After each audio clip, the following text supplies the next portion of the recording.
अच्छा, हाँ। इतनी सारी चीजें। हाँ, चीज है बोर्ड मीटिंग, ओके, बताने वाले हैं ब्रजेश कुमार। ब्रजेश। एजेंडा बहुत बड़ा है और करने वाले कौन है? सेबी, सेबी। वो भी बहुत बड़ी। तो चारों बड़ी चीजों के बीच में जो 28 जून को होने वाला ये कार्यक्रम, जो सेबी की बोर्ड बैठक होने जा रही है, इसमें लंबा एजेंडा है बोर्ड मीटिंग में। और मार्केट हॉलीडे है, मिड वीक ट्रेडिंग सेशन है जो कि होगा नहीं, लेकिन उस दिन अगर सेबी मीटिंग करेगी तो आप सोच सकते हैं कि कितना बड़ा एजेंडा होगा। क्या है वो एजेंडा, बताने के लिए तैयार है ब्रजेश हमारे साथ। ब्रजेश बताइए। आपने कहा बड़ा एजेंडा है तो मैं बता दूं करीब करीब 40 आइटम है। हाँ? 40 एक ही दिन में करने हैं? 40 आइटम है। वाह। उसमें से कुछ ऐसे हैं जो रूटीन मैटर होते हैं, क्योंकि नए साल की शुरुआत के बाद जो है बहुत सारी चीज़ें अप्रूवल लेनी होती हैं सरकार से, या सरकार को बताना होता है, तो उस तरह की चीज़ें हैं।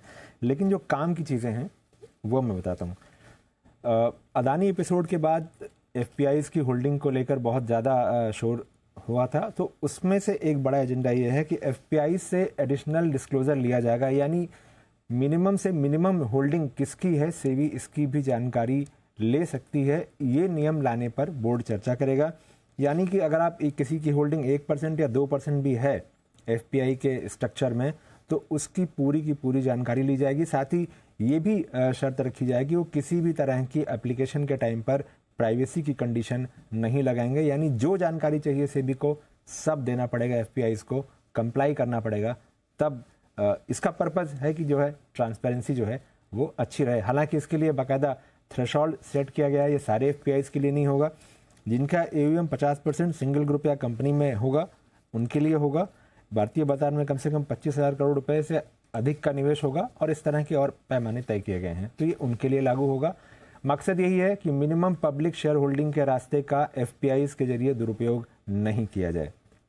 दूसरी बात, आईपीओ की लिस्टिंग की मियाद जो अभी T+6 है उसको घटाकर T+3 पर लाने के प्रस्ताव को सेबी बोर्ड से मंजूरी मिल सकती है। इसको लेकर के बहुत लंबे समय से बातचीत चल रही थी और अब फाइनली डिस्कशन पेपर आया था और अब उम्मीद की जा रही है कि इसको लागू कर दिया जाए। और ये भी दावा किया जा रहा है कि इस तरह ये कैसे काम करेगा, ये पूरा सब कुछ एक तरह से टेस्ट हो चुका है, तो इम्प्लीमेंटेशन में कोई बड़ी दिक्कत नहीं आएगी। तीसरी बात जिसको लेकर बहुत चर्चा हुई कि म्यूचुअल फंड का जो टोटल एक्सपेंस रेशियो होता है उससे जुड़े जो नियम हैं वहां पर बड़े अहम बदलाव किए जाएं। सेबी की मंशा यह है कि जब आप कहते हैं कि टोटल एक्सपेंस रेशियो, तो टोटल का मतलब टोटल होता है, उसके ऊपर से कुछ आप जोड़िए नहीं। तो इसको लेकर जो है भी अप्रूवल मिलने की उम्मीद की जा रही है। इसमें टीआर में जो सब ये कहा जा रहा है कि फंड हाउस के लेवल पर इसको लागू किया जाए, ना कि स्कीम के लेवल पर। परफॉर्मेंस आधारित टीआर का एक नया नियम जो है वो लाया जाए।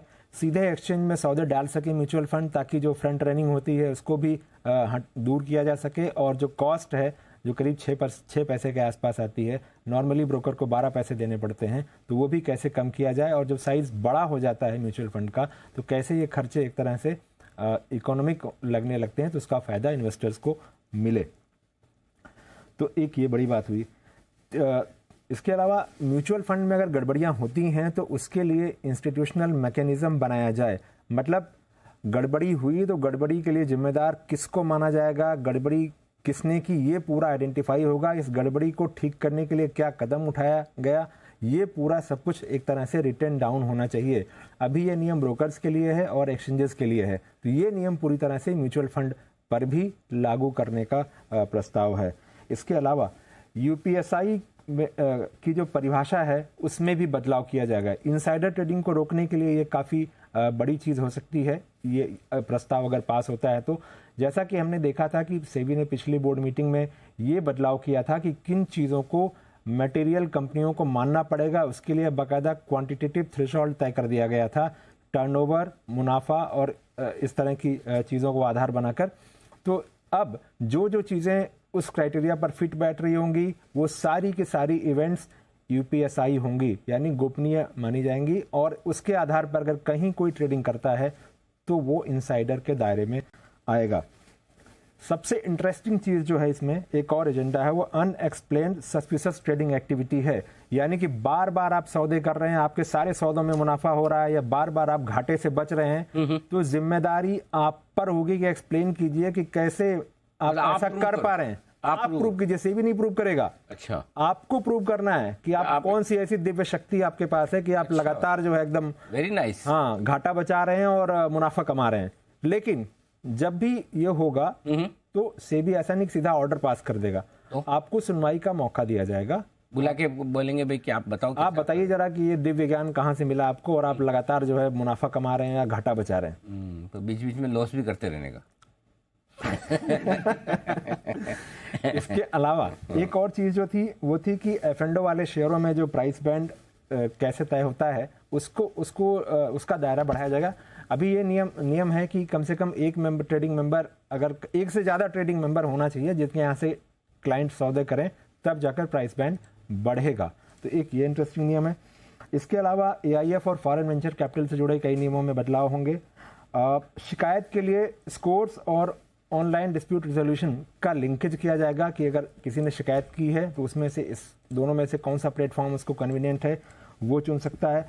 डेट सिक्योरिटीज के लिए QIB का दायरा बढ़ाया जाएगा, जिसमें म्यूचुअल फंड हैं, मल्टी लेवल क्रेडिट सोसाइटीज हैं, इंश्योरेंस कंपनी हैं, इन सबको भी इसके दायरे में लाया जाएगा, वो QIB कहे जाएंगे।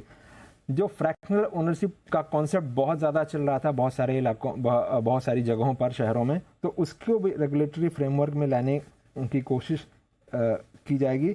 MSM रीट्स के लिए जो है रेगुलेटरी फ्रेमवर्क आएगा। इसके अलावा सेबी का सालाना बजट और जो दूसरी रूटीन टाइप की चीज़ें हैं, इस तरह से हमने 12 पॉइंट बताए हैं, लेकिन कुल मिलाकर करीब 40 के आसपास है। ओहो, 40 से ज़्यादा पॉइंट है जिस पर सेबी की बड़ी बैठक होने वाली। तो मैंने बताया ना, बड़ी बैठक भी बड़ी है, एजेंडा भी बड़ा है, बताने वाला भी लंबा समय लेकर बताएगा। और आशु जी बहुत रिलीफ महसूस करे कि मेरे से भी ज़्यादा लंबा भाषण देने वाला कोई तो है। कोई तो है। लेकिन इनका कभी कभार ही होता है जब सेबी की बैठक होती है, और वो भी बड़े एजेंडे वाली। आइए बिगुल आशु जी के लिए स्विंग के सुल्तान आशु मैदान।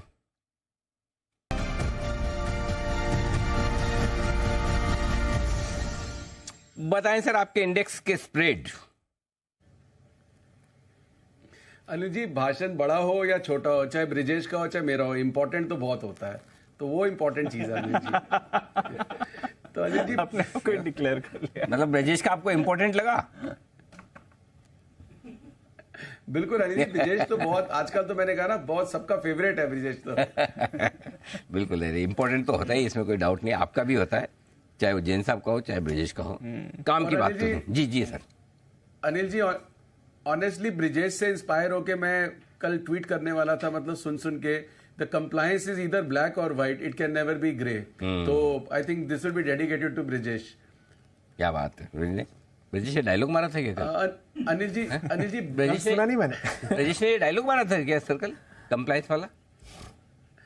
नहीं अनिल जी, ब्रिजेश ने नहीं मारा था, मैं ब्रिजेश के लिए, ब्रिजेश को डेडिकेट करके टैग करके ट्वीट करूंगा। अरे वाह, वेरी नाइस। ओके, धन्यवाद सर ब्रजेश। धन्यवाद सर, धन्यवाद। हाँ ब्रजेश।